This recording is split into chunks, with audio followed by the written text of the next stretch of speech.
This is the second part of the pandas, of the introduction to pandas. So in this session we're going to look at the data types, that is numeric and character, known as the category type of data. We're going to check data types for each and every column that we have in a data frame. We're going to be working on the counting of unique data types, selecting data based on data types, a concise summary of the data frame. We're going to run commands that do that. We're going to be checking the format of each column. We're going to be getting the unique elements of each column. So this is basically what we're going to be doing in this session. Right, so we might need to explain more of what is a data type. So the way information is stored in a data frame or a Python object, it affects the analysis and output of the calculations done.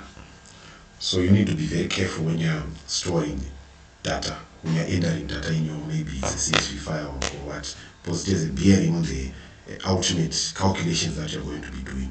You might end up having cells that have junk files or files that are difficult to interpret or to understand. For example, a question mark. Let's say you're dealing with account numbers, and there's a question mark. There's no account number that can be represented by a question mark, which is a problem. There are two main types of data, that is numeric and character. So numeric data includes integers, floats. For example, 10 is an integer, 10.44 is an example of a float.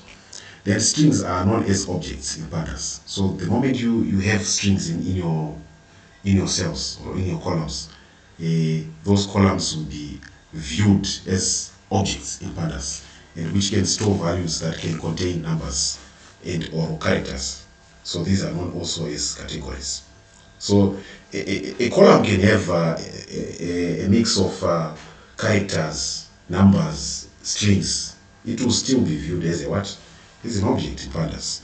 So the first part that we need to look at is numeric numbers. So pandas and Python, they use different names for data types. For instance, integers in Python, they will be known as just simply integers. But in pandas, we use int64, where 64 just describes the size, the memory size of the variable that you'll be working with. So 64 simply refers to the memory allocated to store data in each cell, which effectively relates to how many digits it can actually store. So 64 bits are equivalent to 8 bytes.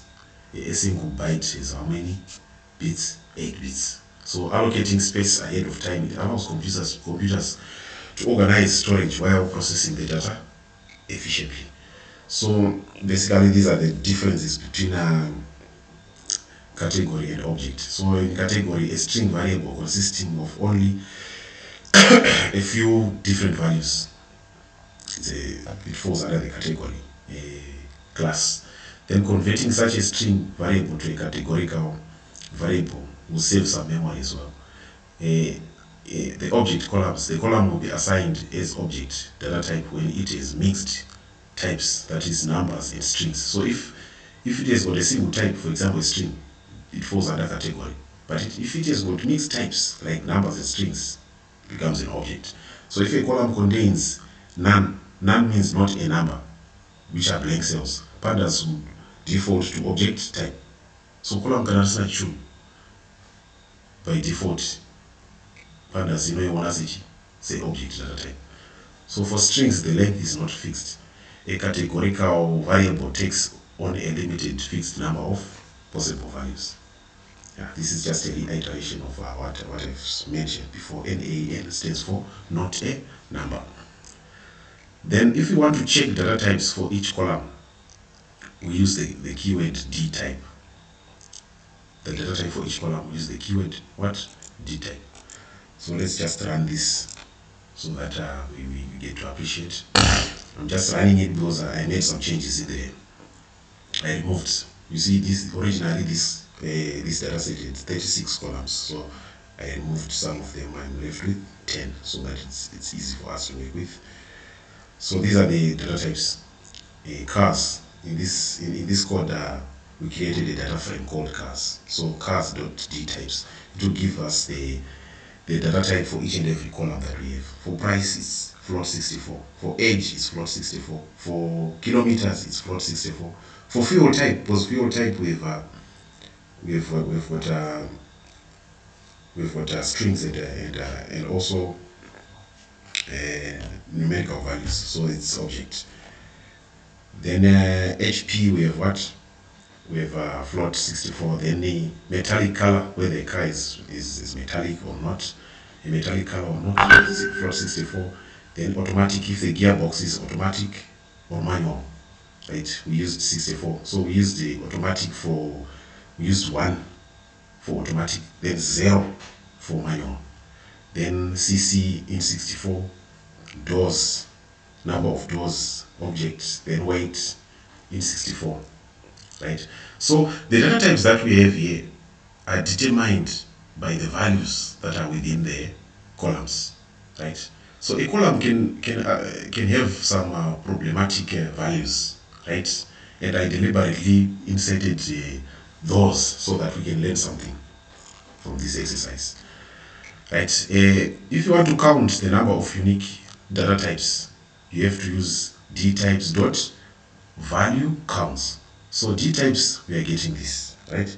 Then value counts, we are getting the actual number for the whole of the data frame. So in this data frame, we have 31 integers.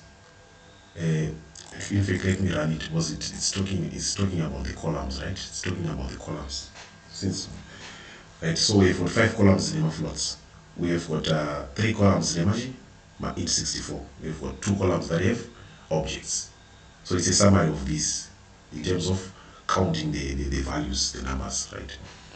Now we want to select data based on the data types. So this is the format, pandas.dataframe.select dtypes. So it will return a subset of the columns from data frame based on the column types. So this is how I write the code here. So cars.select dtypes. So we are selecting the dtypes of cars and we are excluding everything that has got a data type, int 64. Right? That's what we're doing here. Right? So all these are the data types, excluding what? Int 64. Excluding int 64. So we don't have int here because our floats are. That's why. Was our floats. If we change here, then we want to exclude floats. This is what we're going to have, right? This is what we're going to have. There are no more floats here. As you can see here, don't have floats. That's how we do it. Then here now we want to exclude objects. We want to exclude objects here. So this is what we're going to get.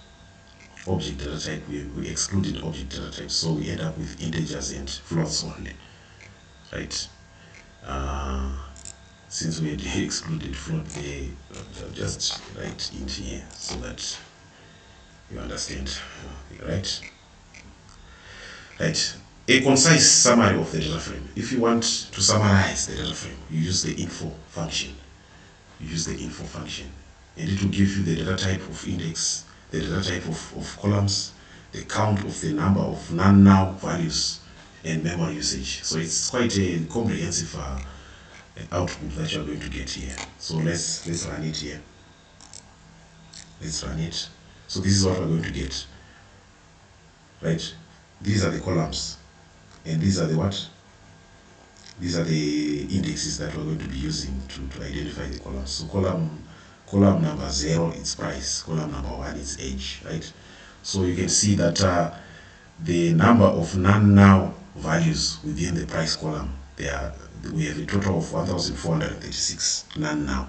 Non-now simply means there are values that are placed within each cell in this column.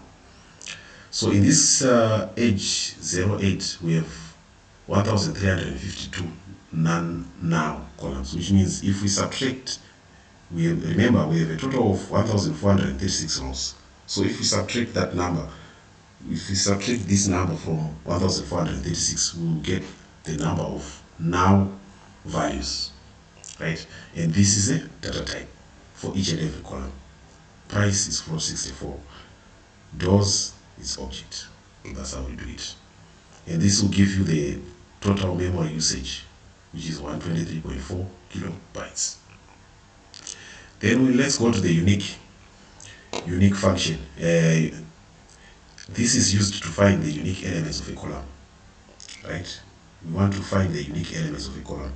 For instance, if we print it like this,